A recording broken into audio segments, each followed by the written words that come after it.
Hey there, fish friends. Welcome back to Steve's Fish Room. Today we're going to take a field trip out of the fish room to the living room to see my 20-gallon Walstad tank.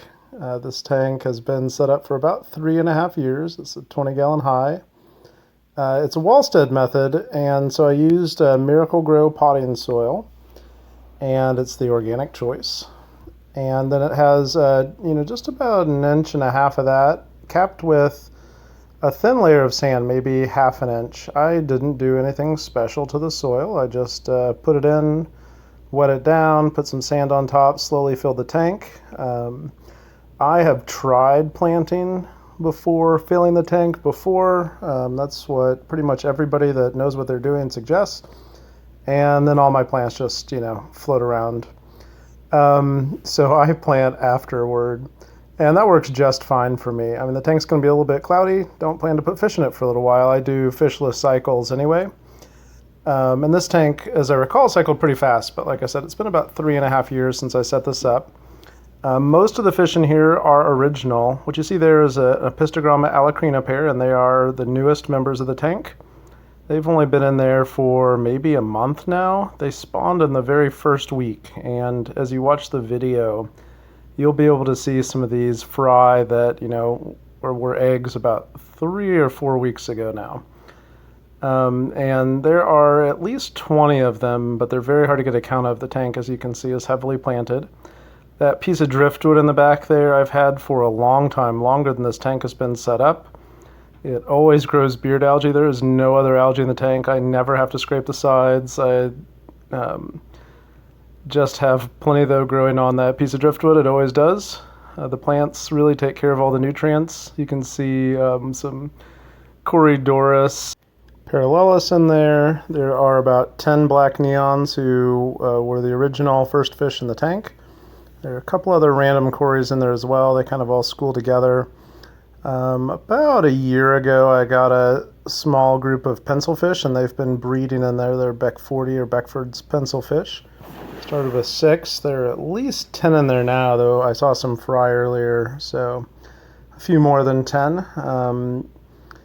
You can see the alacrina. So this tank has always had Apistogramma in it too. I had a pair of cockatoides, and the male was getting pretty old, so I moved him downstairs to the fish room, and then the male passed away a few months ago.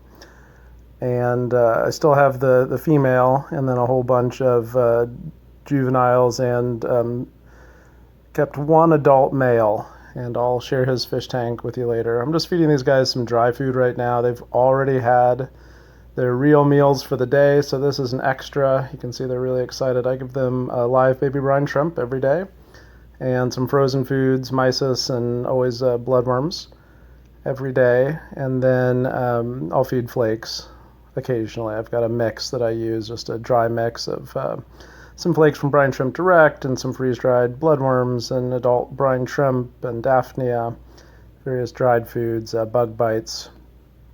And so they really don't care. In fact, even the Apistogramma, who are F1, first generation born in captivity, have no problem with the dried foods, though you can tell they really relish the bloodworms in particular.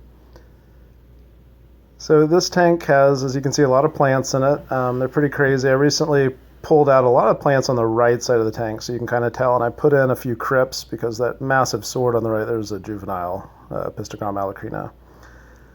But the sword plant was really casting a shadow. There was another sword plant next to it, and one really just won the battle. And so I was pruning them both back and decided to pull some of the other plants out there. I've got lots of dwarf sage, and you can see there's corkscrew violets kind of mixed in. I prune it down just because it's grown up in the front. It's a pain. I mean, that's kind of the downside of a Walstad, a dirted tank, is it's hard to just pull stuff out. You can do it. I just take a pair of plant scissors and prune in a circle around the plant I want to take out and just pull it out slowly. So I did a bit of that on the right-hand side. I've just left the rest of it grow. It's kind of a tall carpet. And then I just prune back those corkscrew valve leaves. It kills the leaf, but the plants don't die. Anyway, you can see that sword that kind of lost in the Corydoras parallelus back there. I put in trident java fern, some crypts, and few other little plants in there. This tank has a good number of ram's horn snails. They've gotten quite large. You can really see how many there are. There's also a bristlenose pleco who lives in a cavity in the driftwood. He only comes out at night. He's a full-grown adult. I give him slices of zucchini and occasionally also romaine lettuce, or bok choy is another great one. But the zucchini in particular just collects snails. And, so many people worry about those, but they're really, especially those ram's horn snails are just a big help in the aquarium. They'll just populate to the size of food that they have, and they have plenty in here. They don't eat live plants, they eat the decaying plant matter.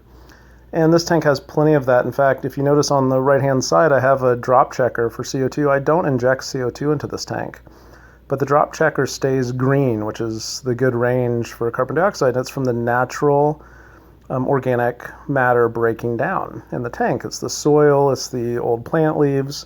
You get a tank of this age, and really I don't have to fertilize with anything except that I do add some iron. And you kind of want to watch that and not put in too much, but after a year or two, the soil will deplete. You'll notice some plants yellowing, and so start fertilizing with iron. And then just recently, a friend in the Missouri Aquarium Society suggested I try some micronutrients. So I've been adding that just once a week on Sundays. You can see there's some kimbaba back there. I've got to pull that back quite a bit. And the tank has a good growth of duckweed on top. Duckweed is something that, kind of like snails, is much maligned, but also just super useful in the aquarium. It just absorbs nutrients, and then you can just net it right off the top. This tank does get water changes. Most of my fish room I do 50% every week. This tank I do just 25%, a 5-gallon bucket. And so I usually, in the past, used half RO water, but the pH now has gotten to be about 6 in the tank. And so I just use all tap water now. I age it. I do treat it. We have chloramine here in St. Louis County. And then I do like to heat it up to temperature. I keep this tank right at 79. And the goal of that's to try to ensure an equal balance of male and female Apistogramma fry. Depends on the species, and their lower temperatures produce more females, higher temperatures more males. So 78, 79 is supposed to give you about an equal balance. I've had a problem in the past with more females than males. The tank actually feels a little bit colder on the bottom than it does mid-level, where I've got the temperature probe, and most of the fry stay toward the bottom. So I warmed the tank up to 79 just to give a little boost, hope for pretty close to even numbers, male-females on the Apistogramma. Anyway, I'm having to loop this video now. I recorded a little over 7 minutes, and I talked too much. Maybe this is my favorite tank. I certainly love it. It's one I can just sit in front of and watch for hours. Let's see, what did I forget to mention? I forgot to mention the hatchet fish. There was one in a store, and I was at the local fish store with my kids, and they felt bad for the single hatchet fish, so we got him. Planning to get a school, but then I got the Beckford's pencilfish and felt it was too full. But then I was trading some fish and plants with another person in the Aquarium Society, and he had an extra hatchet fish, a lone hatchet fish too, so we put them together, and they really like to hang out. I think it would be just awesome to have a really big tank with a really big school of hatchet fish at some point. They're a fun fish. They're actually my wife's favorite, and she's not really a big fish person. Let's see, you can see some red Ludwigia there on the right. And anyway, it's just, I grow a lot of easy plants. This tank does have a Finex light. It's my fanciest light, probably the only one I have that costs more than $25. And it does have a small Whisper power filter, really old Whisper power filter. I've been into aquariums all my life. I don't know how old that Whisper power filter is. It's what I used to buy 20 years ago, so it could be in that age range. It does, the intake tube does clog up really easily. There's just a lot of plant matter in this tank.